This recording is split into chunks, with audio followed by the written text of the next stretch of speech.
What the H is going on, guys? Welcome back to your 36th UDK tutorial. And in this tutorial, we're going to be talking about terrain. And I apologize if my voice is a tidbit groggy, but it's 8:22 and I just woke up about, I don't know, I want to say 8 o'clock, so 22 minutes ago. What the heck? Did you know that? That when you hover over this thing, it shows your desktop? Interesting. Click it. Ooh, cool. Anyways, that distracted me for a little bit, but welcome to your 36th tutorial. And like I said, we're going to be going over terrain. Now, if you don't know what terrain is pretty much like the earth. Whenever you create outdoor levels or huge maps like World of Warcraft and Zelda, this is the tool that you're going to be using to do that. Create mountains, valleys, canyons, even just big old fields. So let's go ahead and jump into that right now. So, like I said, I think it's time to start creating terrain because our little buildings in our rooms, I mean, those are nice and all, but for huge epic games, we're going to need a lot more land. So in order to create terrain, here's what you need to do. First of all, go up to Tools and click New Terrain. So go ahead and click that and it's going to give you a couple options. First of all, just always position it at the default unless you have like another map you want to work around. And the patches is just think of it like the size for now. Just go ahead and put 64 by 64 and go ahead and click next. And then layer setup, we're just going to keep it at the default. That's what we're going to be doing most of the time. So click finish and it gives you this huge wonkin' tonkin' big old square. Now this is your terrain right here. And in these tutorials, we're going to be working exclusively in the perspective view. So go ahead and maximize that, zoom out, and bam. Look at our terrain. There it is. So that's it. That's all you need to know on terrain. Now we can move on to the next topic. I'm just kidding. There's actually a lot to cover on terrain, so you don't get away that easy.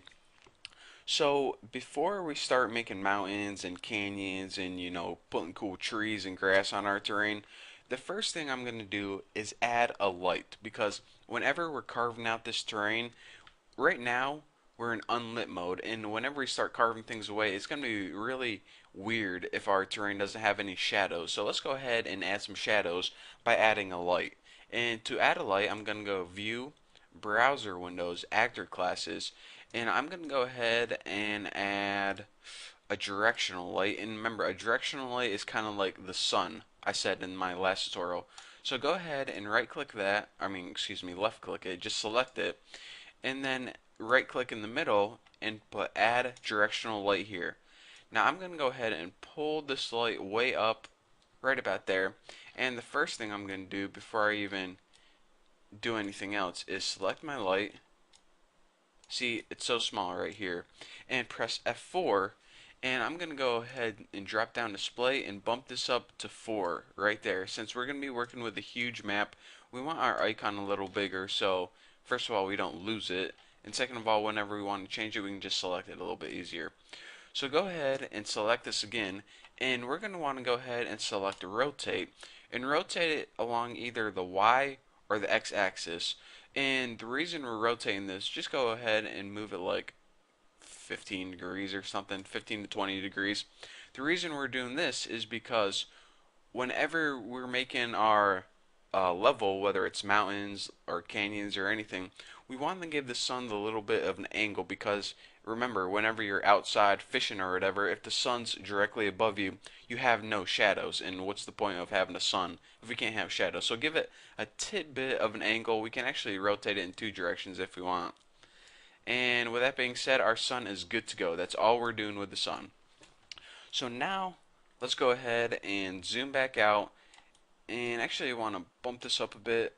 Let me give you guys a real good angle to work with. Oh yeah, right there. There we go. And now, let's go ahead and start making some sweet terrain. So make sure you're in unlit mode, or excuse me, lit mode, which we are, and go ahead and hop over to terrain editing mode. It's right under camera mode.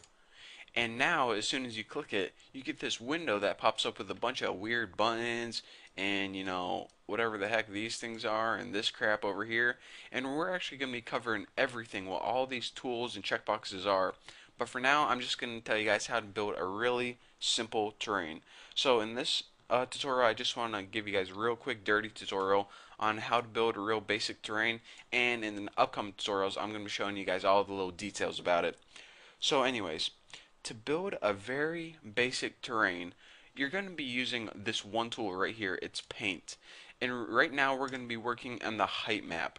Now right down here is a bunch of different layers you can have for your terrain. The first layer that you always have is your height map. And what a height map is it's a grayscale map, a black and white map, just like a shadow map or light map, or when we were working with maps with materials. This is another kind of map. Wherever there's white, it's going to be raised like a mountain. Wherever it's black, it's going to be indented like a camera. So that's basically where we're going to be painting on right now, black and white.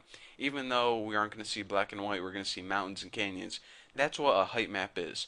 So you can also make height maps in like Photoshop or any paint program and stuff like that. But we're just going to be doing it in the UDK for now. So go ahead and have your height map selected and go ahead and check paint right here. Now, right here is your brush settings. The strength of your brush is, if you think of it in real world, how hard you're pressing down on your brush. The radius, I probably don't even need to explain these things, but it's basically how wide your brush is. So just go ahead and leave these somewhere in the middle. And the fall off is the gradient from the middle being pressed down the hardest to it fading off on the edges. So it's kind of like fanning out if you have a big fall off. So go ahead and leave it at somewhere like that for now, and you can go ahead and begin painting. So you're probably thinking, alright, just go ahead and left click and paint, but nothing's really going on. And that's because left click, remember, is the move to the camera around. So in order to paint, hold down control on your keyboard, and with control held down, you can go ahead and check it out. Ooh yeah, look at that. So as you can see, if I hold it in one place, that might be a little easier to see, that we're getting a nice little ridge. And so that's basically how you paint. Hold down control on your keyboard and left click with the mouse. So maybe if I do this edge, it'll be a little bit easier to see. Pretty cool, huh? And a nice little tidbit of information, if you hold down control on your keyboard and right click with your mouse, what it's going to do is indent the map, just like this. But you're saying, alright Bucky, that's nice and all, but first of all, what kind of terrain looks like a big old checkerboard? This terrain's kind of hard to tell what we're working with, you know, this gray and purple blocks. So what we need is some nice material, some nice grassy ground covering, and that way we can really easily see what we're working with. So I'm actually going to be adding some nice grass and probably some nice, I don't know, rocky or pathways in the next tutorial. But I guess you're going to have to watch that one to, see what's going on then. So for now, that's the basics of how you paint and how you create a terrain. And also, don't forget to add your sun because it looks better in lit mode than unlit mode, as you can see. Lit has shadows, unlit does not. So in the next tutorial, we're going to be adding some grass, but for now, that's all you guys get. So thank you guys for watching. Don't forget to subscribe, and I'll see you then.